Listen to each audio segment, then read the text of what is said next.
চালের বস্তা আনতে গিয়া বেশ মানে সিজন তো শেষ, এখন মানে গাজর টমেটো এগুলোর দাম কম, তো সারা বছর খাওয়ার জন্য মানে ফ্রোজেন করবো ফ্রিজে, এই জন্য মানে 3-4 কেজি গাজর নিয়ে আসছি। দেখা যাচ্ছে বাচ্চাদের টিফিনে মানে দেওয়া যায় নুডলসের সাথে পাস্তার সাথে। এগুলো সুন্দর করে কাইটে ফ্রোজেন করবো। টমেটো নিয়ে আসছি, টমেটো ফ্রোজেন করবো। একটু সস্তা আছে।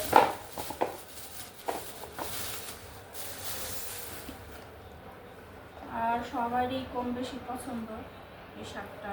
এটা হচ্ছে কলই শাক, এটা নিয়ে আসছি হাফ কেজি। তেমন একটা ভালো না, তারপরে নিয়ে আসলাম হাফ কেজি।